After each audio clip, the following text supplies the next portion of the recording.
Kebor Multimedia Production. بسم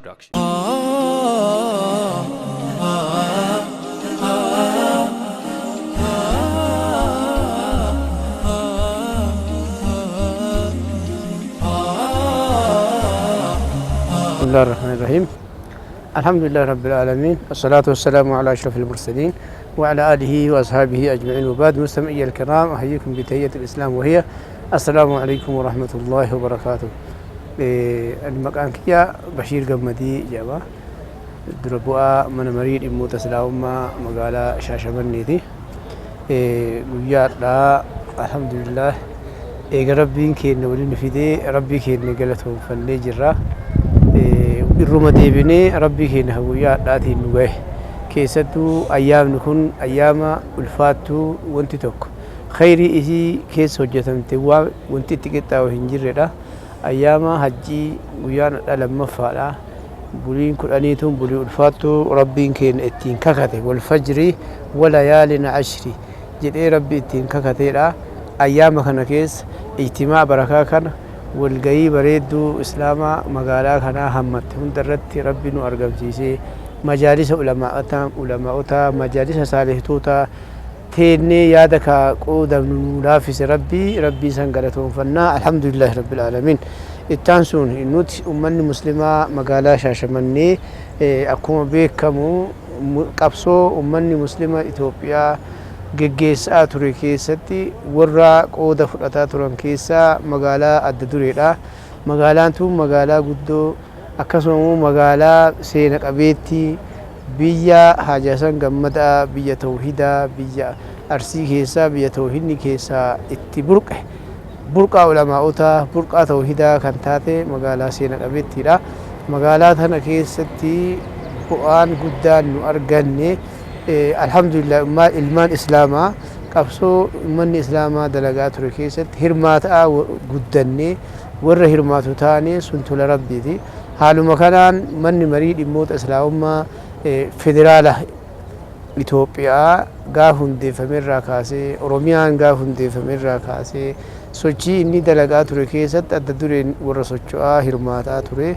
مجلساچين كمسجداچين آدنو جدو فرأچون مجلسني كينا مقالا كينا را هذا نوجد قبتني بياني وفيتي فلتني وسوق أمن موضوع ما يروح سنجر سوداتي سوركي سوان غرغراتي جن ورجع ما دعوة كفلاني من مري مقالا من مري كتاب من مري أنا من مري مسجدة إجارني عشان كن جل الرأول إجارة صدرك مقالات توقن سب جمع أمتان أمنا أمتا بكبوية تأي من يكون إجارة هذا كان إرجع إجارة مني دنبي مجلسة كان فيدرالا الرابط جميع كان أوروميا هندي فمي سن أمو شابا مجلس أوروميا تدامي جنو وان نهيف إسرة آباني أمتا كين هبرنو شما هوغانتوتا كين صدركا مقالات هنگا مسجد أجراني هبرنو شما كنوف هبرنو والفكات المقالات كان هوغانوف أمتا كان ولي وابن جيشو ولي مقالاتي إبسا كان أرغاچوف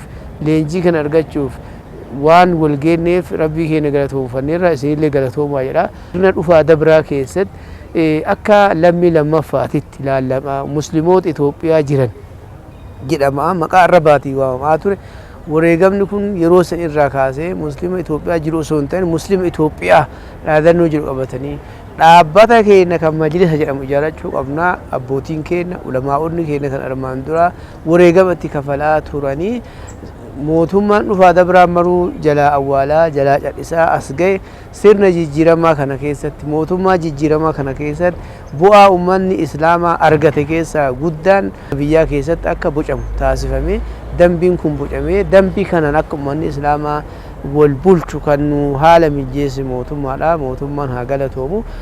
Bu'aa kana erga arganne ammoo dambii kana itti wal hagganuuf wal geenne kanaaf hadharraa jalqabee dambiin majlisa Oromiyaa kan sadarkaa magaalaa keenyaa jiru hadharraa hojiirra oolee caasaan majlisa sadarkaa magaalaa sadarkaa kutaa sadarkaa aanaa masjidaa jiru hundi isaa dambii kanaan wal hogganaa deemnaa jechuu walumaa galatti caasaan keenya kan asirra argamne dambii kana hojiirra oolchine akka bulmaata keenya godhannu jedha quraanaa hadiisatti hunduufne wanni nuti deemnu qajeelfama kanaani jechuudha. Kanarra dhaabannee waliin haa jiraannu.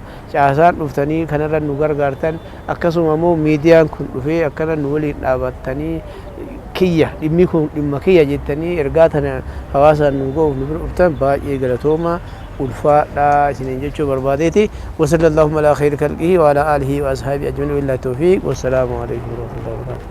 Bismillahir rahmanir rahim. Anini Ismaa'il Daaluu Waariyoo jedhama. Mana marii dhimmoota islaamummaa magaalaa Shaashamanneetitti itti aanaadha.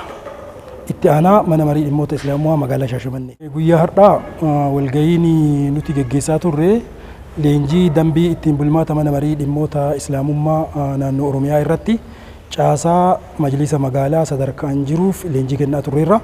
Leenjii kanarratti kan hirmaate caasaadha. Hooggantoota majlisa kutaa magaalaa akka magaalaa Shaashamanneetitti kutaa magaalaa 4 qabna. Kutaa magaalaa arfan irraayyuu caasaa hunda hirmaachifnee jirra. Aanaalee irraa akka magaalaa Shaashamanneetitti aanaalee 12 qabna. Aanaalee 12 irraayyuu hooggantoota majlisaa qabna. Hooggantoota majlisaa aanaalee hunda leenjii kanarratti hirmaachifnee jirra. Dabalataan masjiidan akka waliigalaatitti magaalaa Shaashamannee keessa naannoo masjiidan 300 qabna. Yeroo ammaatitti magaalaan Shaashamannee magaalaa bal'oo kutaalee magaalaa fi aanaalee hedduu of keessaa qabdu akkasumas dhaabbilee islaamaa masjiida 300 sana of keessaa qabani. Masjiidan 300 wayii kanarraa imaama dura taa'aa koree masjiidaatii fi itti aanaa koree masjiidaa akkasumas afayaa'ota masjiidanii irraa caasaa kana yaamnee leenjiin hubannaa kun kennamee jira. Gama biraatiin ulamaa'ani magaalaa kana keessa jiru hundi leenjii kana irratti hirmaatanii jiru. Barbaachisummaan leenjii kana akkuma kaasne dambiin irratti hubannaan akka kennamu caasaa majlisa sadarkaan jiru hubannaa argatee karaa dambii kanaatiin dhimma islaamaa hoogganuu geggeessuu akka danda'uuf leenjiin kun barbaachise. Kana qofa osoo hin taane dambii kanarratti dabalataan seenaa majlisni keessa dabre bara Axee irraa kaasee hanga ammaatitti majlisni kun seenaan inni keessa dabre maali waan jedhu islaayidii gabaabaa caasaa kanaaf ibsi kennamee jira jechuudha. Keessattuu dambii kanarratti yeroo dambiin mana marii dhimmoota islaamummaa magaalaa godina naannoo Oromiyaa kuni dambii ittiin bulmaataa majlisaa labsii biyya kanaatiin kan mirkanaa'e labsii fi dambii mootummaa Rippaabilika Federaalawaa Dimokiraatawaa Itoophiyaa mana marii biyya kanaatiin seerri majlisaaf kenname jechuudha. Labsii 1207 muraa 2012 dhaabbanni islaamaa qaama seera qabu tahee labsii fi dambiin akka bulu labsii kanarratti tumamee jira. Keessa 26 muraa keeyyata 2 keessa 27 muraa keeyyata 2 irratti labsii fi dambiin kun dhaabbanni islaamaa federaala irraa kaasee naannoo deebisee hanga godinaaleetti hanga masjiidaatitti labsii kanaan akka wal hoogganuu danda'u labsii tumame waan ta'eef labsii kana lafa qabsiisuudhaaf caasaawwan sadarkaa magaalaa Shaashamanneetti jiran hundaaf leenjiin guyyaa hadhaa karaa milkaa'ina qabuun kennamaa oolee jira jechuudha. Majlisni magaalaa Shaashamannee akka ijootitti waa lama qabatee deemaa jira. Harka kanaan misooma ummata islaamaa keessattuu naannoo handhuura magaalaa Shaashamannee kan taate naannoo Abbootsootitti pirojektii guddaa tokko qabatee socho'aa jira jechuudha. Pirojektichi kun naannoon sun naannoo zamana dheeraadhaaf qabamee ture. Gaafii ummanni islaamaa yeroo dheeraa kaasaa ture mootummaa naannoo Oromiyaa haa galatoomu. Gaafiin kun mootummaa naannoo Oromiyaatiif dhiyaatee naannoo amma masgida Abbootsoo jennu kanatti lafti kaaree 7,000 ol mana jireenyaa manoota gandaa 33 fi mana namoota dhuunfaa 8 ofirraa qabu. Abbootsoo jedhamu kanatti seenaa guddaa akka mana marii dhimmoota islaamummaa magaalaa Shaashamanneetitti walumaa galatti akka hawaasa musliima magaalaa Shaashamanneetitti seenaa guddatu hojjetamaa jira jechuudha. Sochii uummata islaamaatiin manneen naannoo sanii naannoo mana 46 achirraa kaafamee jira. Manneen 46 keessaa gamoo 2 qofatu achirra jira jechuudha. Gamoo 2 san keessaa sochii taasifamaa jiruun majlisni yeroo ammaa hawaasa hoogganaa jiru kun manneen dhuunfaa isaa mana 7 qabsiisee yeroo ammaatitti fooqa guddaa kaaree 375 irra jiru naannoo miliyoona 30tiin bitee jira jechuudha. Kanaaf uummata hirmaachisuudhaan yeroo ammaa kafaltiin sun gara baankiitti akka kafalamu sochii bal'aa keessa jira jechuudha. Kun sochii majlisni kun qabatee deemaa jiru keessaa isa guddaadha jechuudha. Inni lammaffaan ijaarsa caasaa majlisaati. Caasaalee majlisaa caaseffama mootummaa hordofnee magaalaa irraa kaasnee hanga majlisa masjidaatitti karaa iftoominaa fi dambii kana hordofeen ijaaraa jirra jechuudha. Haaluma kanaan majlisni kutaa magaalaa akkaataa qajeelfama kanaatiin gurmaa'ee jira. Haaluma kanaan aanaalee 12 irratti majlisa ijaarree jirra. Dabalataan majlisa masjidaa ijaarree jirra.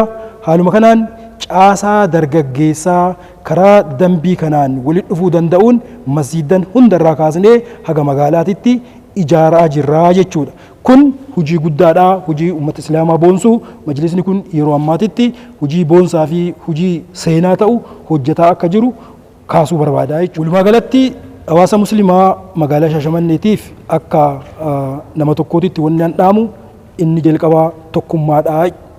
Maaliif yoo jenne tokkummaa kana rabbii kennatu ittiin ajaja. Rabbiin quraana isaa keessatti wa'tasimuu bihablillaahi jamii'an walaa tafarraquu nuun jedha. Kanaaf tokkummatti rabbiin waan waamuuf tokko ta'utu nurra jiraataa. Wal qooduu hin qabnu, wal bira dhaabbachuu qabnaa.